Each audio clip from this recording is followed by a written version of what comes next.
사랑하는 성도님들, 지금 이 순간에도 마음 깊은 곳에서 슬픔과 우울감으로 고통받고 계신 분들이 계실 것입니다. 밤새 뒤척이며 잠 못 이루는 밤들이 얼마나 많았습니까? 누구에게도 말 못하는 깊은 상처와 아픔이 가슴을 짓누르고 있지는 않으신가요? 세상은 점점 각박해지고 사람들은 자신의 일에만 바빠서 진정으로 내 마음을 이해해주는 사람을 찾기란 쉽지 않은 세상이 되었습니다. 때로는 가족들도 가장 가까운 사람들도 나의 이 깊은 상처를 진정으로 이해하지 못할 때가 있습니다. 그럴 때면 정말 이 세상이 혼자 남겨진 것 같은 외로움과 절망감이 밀려오지 않습니까? 하지만 믿음의 가족들이여, 오늘 저는 여러분께 하나님의 놀라운 위로와 소망의 메시지를 전하고자 합니다. 성경 시편 42편에는 우리와 똑같은 고통과 절망을 경험했던 한 시인의 절규와 그 절망 가운데서도 하나님을 향한 간절한 갈망이 아름답게 기록되어 있습니다. 오늘 이 말씀을 통해 네 가지 귀한 진리를 나누고자 합니다. 첫 번째로는 우리의 영혼이 왜 하나님을 갈망해야 하는지, 두 번째로는 슬픔 중에도 하나님을 기억하는 것이 얼마나 중요한지, 세 번째로는 하나님께서 우리의 눈물을 어떻게 받으시는지, 그리고 네 번째로는 절망 가운데서도 소망을 품는 믿음에 대해 함께 살펴보겠습니다. 첫 번째로, 우리의 영혼이 하나님을 갈망하는 것은 당연한 일입니다. 시편 42편 1절에서 2절 말씀을 보겠습니다. 하나님이여, 사슴이 시냇물을 찾기에 갈급함 같이 내 영혼이 주를 찾기에 갈급하나이다. 내 영혼이 하나님, 곧 살아계시는 하나님을 갈망하나니 내가 어느 때에 나아가서 하나님의 얼굴을 배울까? 사랑하는 성도님들, 이 말씀이 얼마나 아름다운 고백입니까? 시인은 자신의 영혼이 하나님을 찾는 것을 사슴이 시냇물을 찾는 것에 비유했습니다. 사막의 뜨거운 햇볕 아래서 목이 타들어가는 사슴이 시원한 물을 찾듯이 우리의 영혼도 하나님을 그토록 간절히 찾아야 한다는 것입니다. 여러분은 정말로 목이 마를 때 그 간절함을 아십니까? 물 없이는 단 하루도 살 수 없듯이 우리의 영혼도 하나님 없이는 진정한 만족과 평안을 얻을 수 없습니다. 현대사회는 우리에게 수많은 것들로 만족하라고 말합니다. 돈이면 모든 것을 해결할 수 있다고, 성공하면 행복할 것이라고, 사람들의 인정을 받으면 충족될 것이라고 속삭입니다. 하지만 정말 그런가요? 많은 사람들이 물질적으로는 풍족하지만 영적으로는 메말라 있습니다. 성공했지만 공허함을 느끼고 사람들에게 둘러싸여 있지만 깊은 외로움을 경험합니다. 왜 그럴까요? 그것은 우리의 영혼이 하나님을 위해 만들어졌기 때문입니다. 하나님의 형상으로 창조된 우리에게는 하나님과 교제하고자 하는 본능적인 갈망이 있습니다. 이 갈망은 세상의 어떤 것으로도 채워지지 않습니다. 오직 하나님만이 우리 영혼의 참된 만족이 되실 수 있습니다. 그러므로 사랑하는 성도님들, 여러분이 지금 공허함을 느끼고 계시다면 그것은 자연스러운 일입니다. 여러분의 영혼이 참 만족을 찾고 있는 것입니다. 더 이상 세상의 것들로 그 갈급함을 채우려 하지 마시고 살아계신 하나님께로 나아가십시오. 두 번째로, 슬픔 가운데서도 하나님을 기억하는 것이 중요합니다. 시편 42편 3절부터 6절 상반절까지의 말씀을 보겠습니다. 사람들이 종일 나더러 네 하나님이 어디 있느냐 하니 내 눈물이 주야로 내 음식이 되었도다. 내가 전에 성의를 지키는 무리와 함께 행하여 기쁨과 찬송의 소리를 내며 그들을 하나님의 집으로 인도하였더니 이제 이 일을 기억하고 내 마음이 상하는도다. 내 하나님이여, 내 영혼이 내 속에서 낙심이 되므로 내가 요단 땅과 헤르몬과 미살산에서 주를 기억하나이다. 얼마나 처절한 고백입니까? 시인은 주야로 눈물을 흘리며 사람들의 조롱과 비웃음을 당하고 있었습니다. 내 하나님이 어디 있느냐는 말을 들으며 신앙까지 조롱당하는 상황이었습니다. 그런 절망적인 상황에서도 시인은 무엇을 했습니까? 하나님을 기억했습니다. 과거에 하나님께 예배드렸던 기쁨의 순간들을, 찬송했던 그 감격의 시간들을 기억했습니다. 사랑하는 성도님들, 이것이 바로 우리가 고통의 순간에 해야 할 일입니다. 현재의 어둠에만 집중하지 말고 하나님께서 베푸셨던 은혜를 기억하는 것입니다. 기억한다는 것은 단순히 과거를 회상하는 것이 아닙니다. 하나님의 신실하심과 변함없는 사랑을 다시 한번 확신하는 것입니다. 여러분도 돌이켜 보십시오.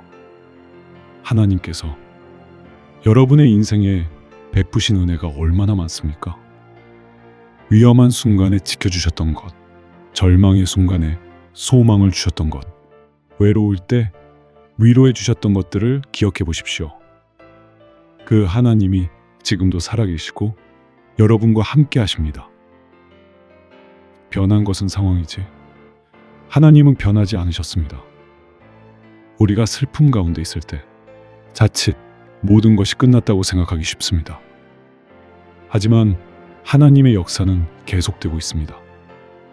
지금 이 순간에도 하나님은 여러분을 위해 일하고 계십니다. 그러므로 현재의 고통에만 매몰되지 말고 하나님의 과거 은혜를 기억하며 현재의 하나님을 신뢰하시기 바랍니다. 세 번째로, 하나님께서는 우리의 눈물을 귀하게 여기십니다. 다시 3절 말씀을 보겠습니다. 사람들이 종일 나더러 내 하나님이 어디 있느냐 하니 내 눈물이 주야로 내 음식이 되었도다. 시인은 밤낮으로 눈물을 흘렸다고 고백합니다. 눈물이 음식이 되었다는 표현은 얼마나 많은 눈물을 흘렸는지를 보여주는 비유입니다. 사랑하는 성도님들, 여러분도 그런 경험이 있지 않으십니까? 너무 슬퍼서 밥도 넘어가지 않고 물만 마셔도 눈물이 나는 그런 시간 말입니다. 세상 사람들은 눈물을 약함의 표시라고 생각하는 것이 있습니다. 특히 우리나라의 문화에서는 울지 말라고, 강하게 버티라고 말합니다. 하지만 성경은 다르게 말씀합니다. 시편 56편 8절에서 주께서 나의 유리함을 계수하셨으니 나의 눈물을 주의 병에 담으소서, 이것이 주의 책에 기록되지 아니하였나이까? 라고 말씀합니다. 하나님께서는 우리의 눈물 한 방울 한 방울을 다 기억하시고 소중히 여기신다는 것입니다. 여러분의 눈물은 헛되지 않습니다. 하나님께서 다 보고 계시고 다 기억하고 계십니다. 예수님도 나사로의 죽음 앞에서 우셨습니다. 겟세마네 동산에서 피가 섞인 눈물을 흘리셨습니다. 눈물을 흘리는 것은 약함이 아니라 인간다움의 표현이며 하나님께서 우리에게 주신 감정의 선물입니다. 더 나아가 우리의 눈물은 하나님께 상달됩니다. 요한계시록 21장 4절에서 모든 눈물을 그 눈에서 닦아주시니 라고 약속하셨습니다. 하나님께서는 우리의 모든 눈물을 기억하시고 장차 그 모든 눈물을 닦아주실 것입니다. 그러므로 사랑하는 성도님들, 울고 싶을 때 우십시오. 하나님 앞에서 솔직하게 여러분의 아픔을 토로하십시오. 하나님께서는 여러분의 눈물을 귀하게 여기시고 위로해 주실 것입니다. 혼자서 견디려 하지 마시고 하나님께 모든 것을 맡기십시오. 네 번째로, 절망 가운데서도 소망을 품는 믿음이 필요합니다. 시편 42편 5절과 11절을 보겠습니다. 내 영혼아, 네가 어찌하여 낙심하며 어찌하여 내 속에서 불안해하는가? 너는 하나님께 소망을 두라. 그가 나타나 도우심으로 말미암아 내가 여전히 찬송하리로다. 내 영혼아, 네가 어찌하여 낙심하며 어찌하여 내 속에서 불안해하는가. 너는 하나님께 소망을 두라. 나는 내 하나님께 여전히 찬송하리로다. 놀라운 것은 시인이 이 후렴을 2번이나 반복한다는 것입니다. 이것은 시인이 자신의 영혼과 대화하고 있음을 보여줍니다. 낙심하고 절망하는 자신의 마음을 향해 너는 하나님께 소망을 두라고 스스로를 격려하고 있는 것입니다. 여기서 우리가 배울 수 있는 귀한 교훈이 있습니다. 믿음은 감정을 따라가는 것이 아니라 감정을 이끄는 것입니다. 시인도 슬프고 낙심되는 감정을 가지고 있었습니다. 하지만 그 감정에 휩쓸리지 않고 믿음으로 자신의 마음을 다독였습니다. 하나님께 소망을 두라고 스스로에게 명령했습니다. 사랑하는 성도님들, 이것이 바로 성숙한 믿음의 모습입니다. 감정이 요동칠 때, 상황이 절망적일 때, 그럴 때일수록 우리는 믿음으로 우리의 마음을 하나님께로 향하게 해야 합니다. 소망이라는 단어는 히브리어로 야알인데 이는 기다림과 확신을 동시에 포함하는 말입니다. 단순히 막연한 희망이 아니라 하나님의 신실하심에 근거한 확실한 기대입니다. 시인은 내가 여전히 찬송하리로다 라고 선언합니다. 현재는 눈물을 흘리고 있지만 미래에는 다시 찬송할 것이라는 확신을 가지고 있었습니다. 이것이 바로 소망입니다. 현재의 상황이 영원하지 않다는 것을 아는 것입니다. 하나님께서 반드시 도우실 것을 믿는 것입니다. 여러분도 지금 어려운 상황에 있을지라도 이것이 영원하지 않다는 것을 기억하십시오. 하나님의 때가 되면 반드시 해결해 주실 것입니다. 그때까지 인내로서 기다리며 하나님께 소망을 두시기 바랍니다. 때로는 우리 자신의 마음과 대화해야 합니다. 낙심하는 마음에게 너는 하나님께 소망을 두라고 말해야 합니다. 절망하는 생각에게 하나님이 살아계신다고 선포해야 합니다. 이것이 믿음의 싸움입니다. 믿음은 느낌이 아니라 결단입니다. 상황을 보고 판단하는 것이 아니라 하나님의 말씀에 근거해서 선택하는 것입니다. 사랑하는 믿음의 가족들이여, 시편 42편의 이 아름다운 시인처럼 우리도 절망의 순간에도 하나님을 향한 갈망을 잃지 말아야 합니다. 사슴이 시냇물을 찾듯이 우리의 영혼도 하나님을 갈망해야 합니다. 슬픔의 순간에도 하나님의 과거 은혜를 기억하며 현재의 하나님을 신뢰해야 합니다. 우리의 눈물 한 방울도 헛되지 않음을 기억하고 하나님 앞에 솔직하게 우리의 아픔을 토로해야 합니다.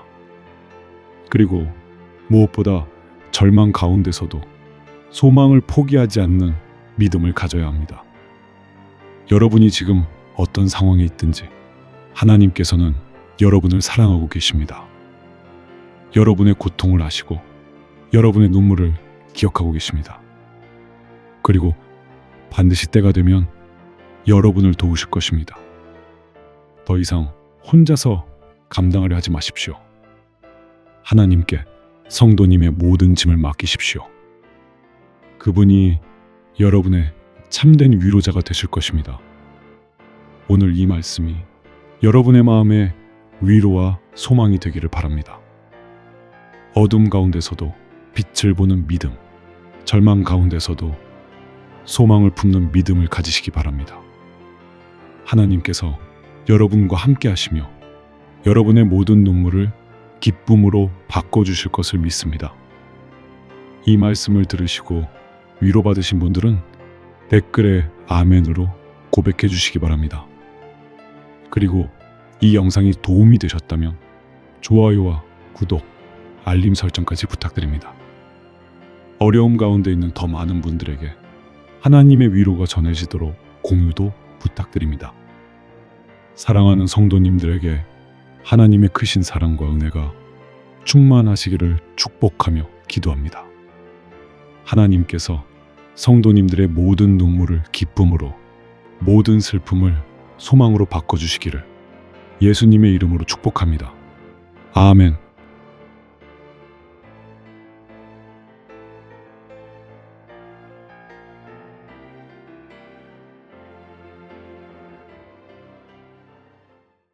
사랑하는 성도님들, 혹시 지금 이런 마음이 드신 적이 있으십니까? 아무리 노력해도 막혀있는 벽이 뚫리지 않는 답답함, 아무리 기도해도 변하지 않는 상황들 앞에서 느끼는 무력감, 그리고 이렇게 살아가는 것이 과연 의미가 있을까 하는 공허한 말입니다. 믿음의 가족들이여, 오늘 저는 여러분께 하나님의 놀라운 형통의 비밀을 전하고자 합니다.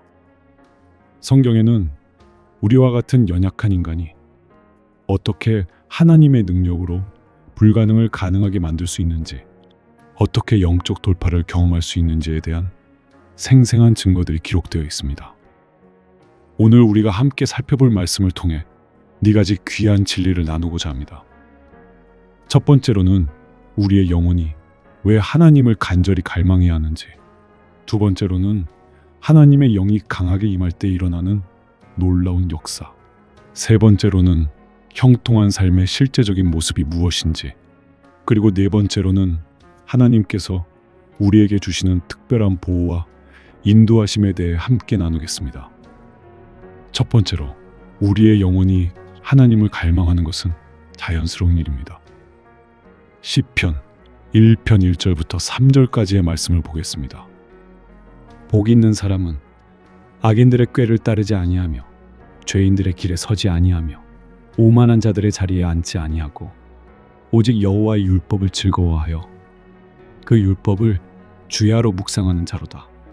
그는 시냇가에 심은 나무가 철을 따라 열매를 맺으며 그 잎사귀가 마르지 아니함 같으니 그가 하는 모든 일이 다 형통하리로다.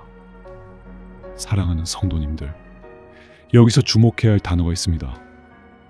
바로 갈급함이라는 표현입니다. 사슴이 시냇물을 찾는 그 간절함, 그 절박함을 아십니까? 사막의 뜨거운 햇볕 아래서 목이 타들어가는 사슴에게 물은 단순한 필요가 아닙니다. 그것은 생존의 문제입니다. 물 없이는 단 하루도 살 수 없기 때문입니다. 마찬가지로 우리의 영혼도 하나님 없이는 진정한 만족과 평안을 얻을 수 없습니다. 현대 사회는 우리에게 수많은 대안들을 제시합니다. 성공하면 행복할 것이라고, 돈이 있으면 모든 문제가 해결될 것이라고, 사람들의 인정을 받으면 충족될 것이라고 속삭입니다. 하지만 정말 그런가요? 많은 사람들이 물질적으로는 풍족하지만 영적으로는 메말라 있습니다. 성공했지만 공허함을 느끼고 사람들에게 둘러싸여 있지만 깊은 외로움을 경험합니다. 왜 그럴까요? 그것은 우리의 영혼이 하나님을 위해 만들어졌기 때문입니다.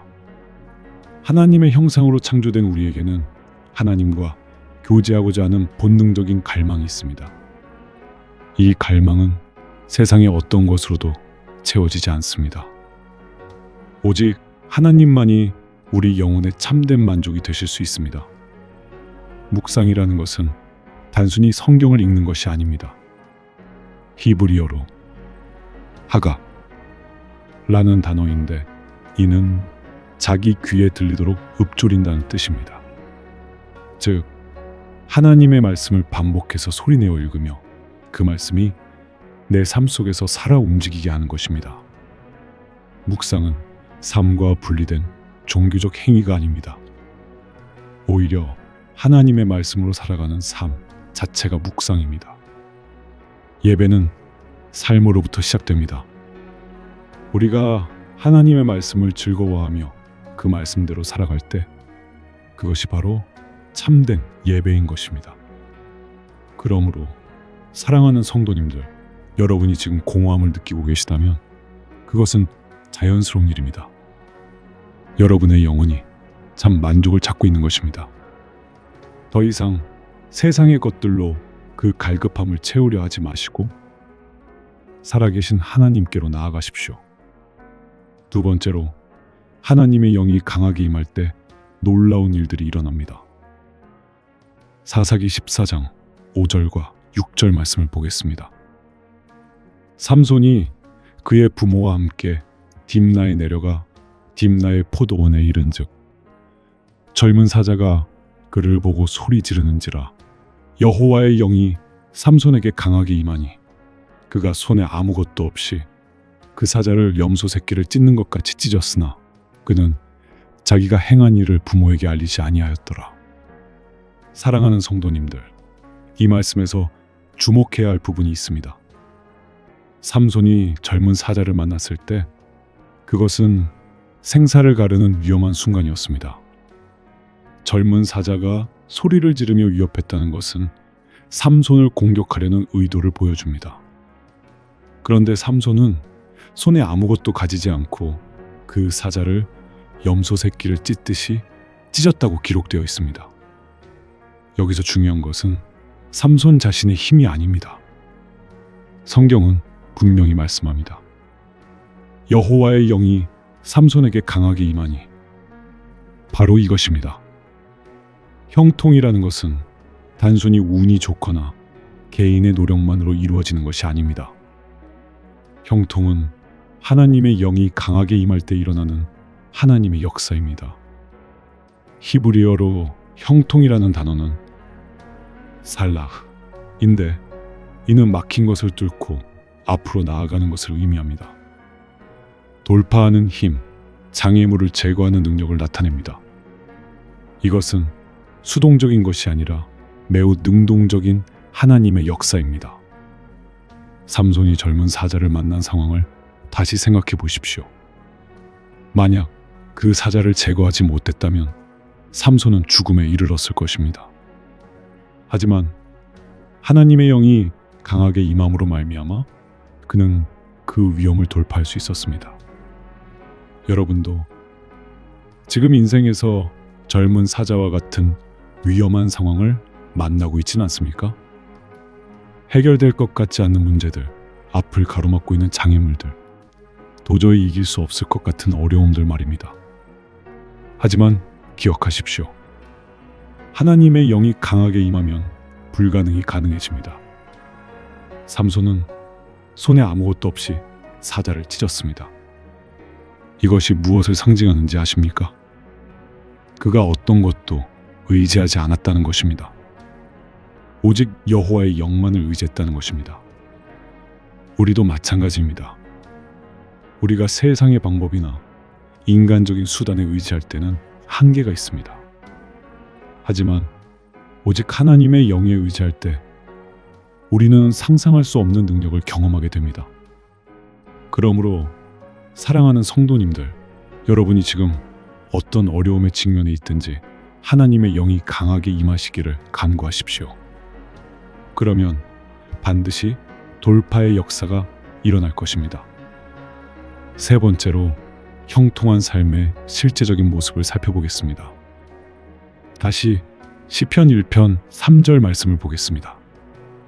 그는 시냇가에 심은 나무가 철을 따라 열매를 맺으며 그 잎사귀가 마르지 아니함 같으니 그가 하는 모든 일이 다 형통하리로다. 여기서 중요한 표현이 있습니다. 시냇가에 심은 나무라고 했습니다. 이것은 나무가 스스로 그곳에 간 것이 아니라 누군가가 그 나무를 옮겨서 그곳에 심었다는 의미입니다. 바로 하나님께서 우리를 생명수가 흐르는 곳으로 옮겨 심으셨다는 것입니다. 골로새서 1장 13절에서 그가 우리를 흑암의 권세에서 건져내사 그의 사랑의 아들의 나라로 옮기셨으니 라고 말씀하신 것과 같은 맥락입니다. 우리가 원래 시냇가에 있었던 것이 아닙니다. 하나님께서 우리를 그곳으로 옮겨 심으신 것입니다. 그렇다면 형통한 삶의 특징은 무엇입니까? 첫째, 철을 따라 열매를 맺습니다. 이것은 하나님의 때에 맞춰 열매를 맺는다는 의미입니다. 우리가 조급해하며 성과를 내려고 애쓸 필요가 없습니다. 하나님께서 정하신 때가 되면 반드시 열매가 맺어집니다. 둘째, 잎사귀가 마르지 않습니다. 이것은 지속적인 생명력을 의미합니다. 어떤 어려운 상황에서도 생명력을 잃지 않고 계속해서 성장해 나간다는 것입니다. 셋째, 하는 모든 일이 형통합니다. 이것은 모든 일이 성공한다는 의미가 아닙니다. 하나님의 뜻 안에서 하나님의 목적을 이루어 나간다는 의미입니다.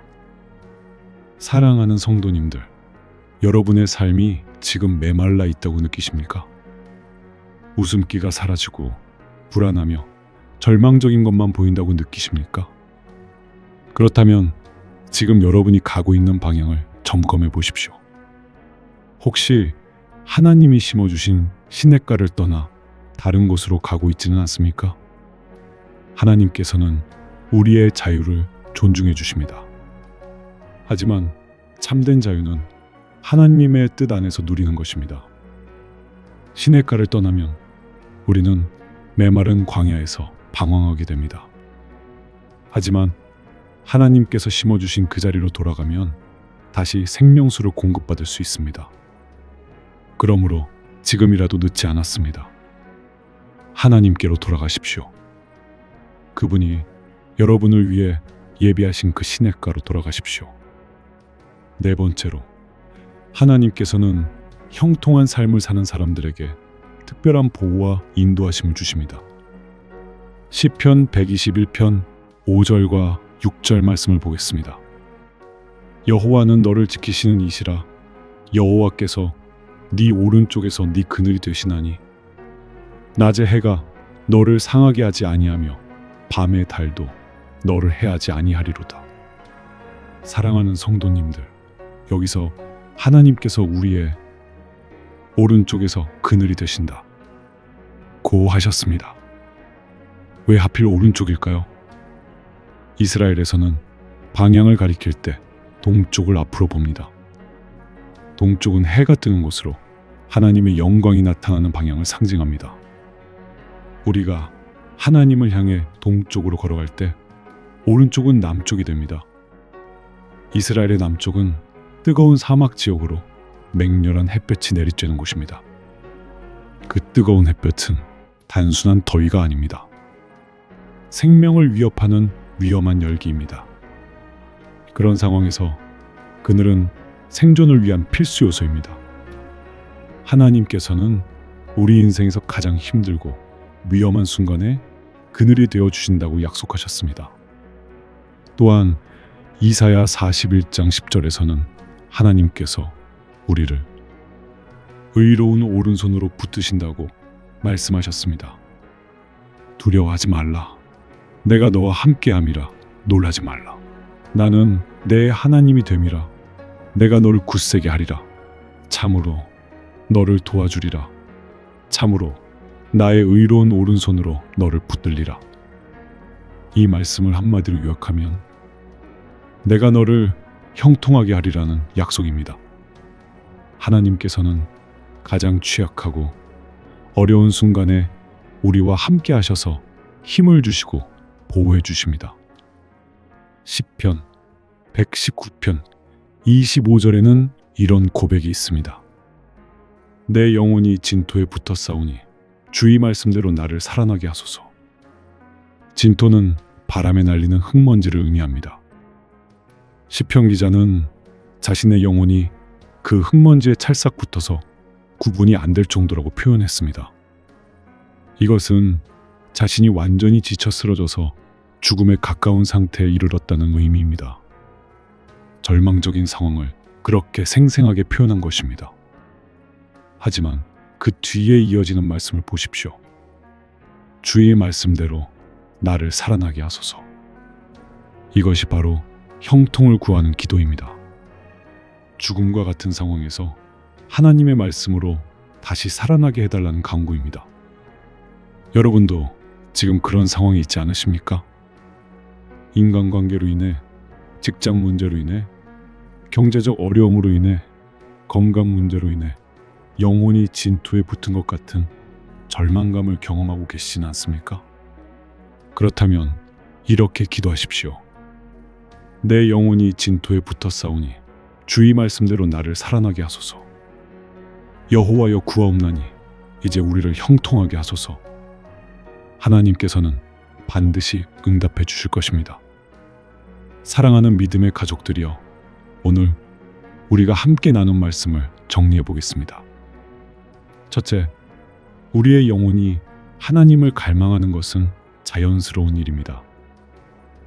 사슴이 시냇물을 찾듯이 우리도 하나님을 간절히 찾아야 합니다. 세상의 것들로는 결코 채워질 수 없는 영적 갈급함이 우리에게 있기 때문입니다. 둘째, 하나님의 영이 강하게 임할 때 불가능이 가능해집니다. 삼손이 손에 아무것도 없이 젊은 사자를 찢었듯이 우리도 하나님의 영에 의지할 때 어떤 어려움도 돌파할 수 있습니다. 셋째, 형통한 삶은 하나님께서 우리를 시냇가에 심어주실 때 시작됩니다. 그곳에서 우리는 때를 따라 열매를 맺고 잎사귀가 마르지 않는 생명력을 경험하게 됩니다. 넷째, 하나님께서는 우리 인생의 가장 어려운 순간에 그늘이 되어주시고 의로운 오른손으로 붙들어 주십니다. 여러분이 지금 어떤 상황에 있든지 하나님께서는 여러분과 함께 하십니다. 영혼이 진토에 붙은 것 같은 절망의 순간에도 하나님의 말씀은 우리를 다시 살아나게 하는 능력이 있습니다. 더 이상 혼자서 감당하려 하지 마십시오. 하나님의 영이 강하게 임하시기를 간구하십시오. 그러면 반드시 영적 돌파가 일어날 것입니다. 형통의 길이 여러분 앞에 열릴 것입니다. 오늘 이 말씀을 통해 여러분의 영혼이 다시 한번 하나님을 향한 갈급함으로 불타오르기를 소원합니다. 그리고 하나님의 영이 강하게 임하여 여러분의 모든 어려움을 돌파시키기를 예수님의 이름으로 축복합니다. 이 말씀이 여러분에게 위로와 소망이 되셨다면 댓글에 아멘으로 고백해 주시기 바랍니다. 그리고 좋아요와 구독, 알림 설정도 부탁드립니다. 더 많은 분들이 하나님의 형통하심을 경험할 수 있도록 공유도 부탁드립니다. 사랑하는 성도님들 위해 하나님의 크신 사랑과 은혜가 충만하시기를 축복하며 기도합니다. 하나님의 영이 여러분에게 강하게 임하여 모든 일에 형통하게 하시기를 예수님의 이름으로 축복합니다. 아멘. 이제 큰 목소리로 우리 함께 따라서 기도해요. 기도 중에 하나님의 영이 함께 하십니다. 여호와는 우리의 목자이시니 이 시간 부족함이 없으리로다. 우리를 푸른 풀밭과 쉴 만한 물가로 인도하여 주시는도다. 우리의 영혼을 소생시켜 주시고 주의 크신 이름을 위하여 의의 길로, 안전한 길로 인도하여 주시는도다. 우리가 사망의 음침한 골짜기를 다닐지라도 한치 앞을 알 수 없고 볼 수 없는 깊은 어둠 가운데 놓일지라도 끊임없이 나쁜 생각과 악한 생각이 나를 사로잡아 올지라도 그 악의 위협을 내가 두려워하지 않는 것은 여호와가 우리와 함께 하심이라. 주의 지팡이와 막대기가 우리를 지키시는 도다. 주께서 우리의 원수의 목전에서도 우리에게 식탁을 베풀어 주실 것이니 주의 기름이 우리의 머리에 넘치나이다. 하나님의 은혜가 내 삶을 충분히 채우실 것이나이다. 내 평생의 주의 선하심과 변함없는 그 인자한 사랑이 나를 추격해와 꽉 붙드시리니 우리가 여호와의 집에 영원히 거하리로다. 우리의 삶이 주님의 뜻에 합당하게 하시고 주님의 영광을 드러내는 사람으로 사용하여 주시옵소서. 하나님의 나라가 통치가 임하여 주시고 아버지의 뜻이 하늘에서와 같이 이 땅에서도 이루어지게 하옵소서. 오늘 우리에게 일용할 양식을 주시고 우리가 어떻게 죄인에서 의인으로 죽음에서 생명의 부활에 축복의 능력을 받은 자임을 잘 생각하여 우리에게 잘못한 사람들을 용서하게 하시고 우리의 모든 죄악에서 용서하여 주시옵소서. 모든 시험에 빠지지 않게 구원하여 주시고 우리를 모든 악에서 구원하여 주시옵소서. 하나님의 나라와 모든 권능과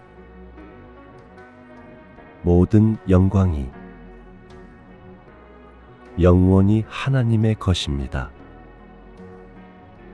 아멘.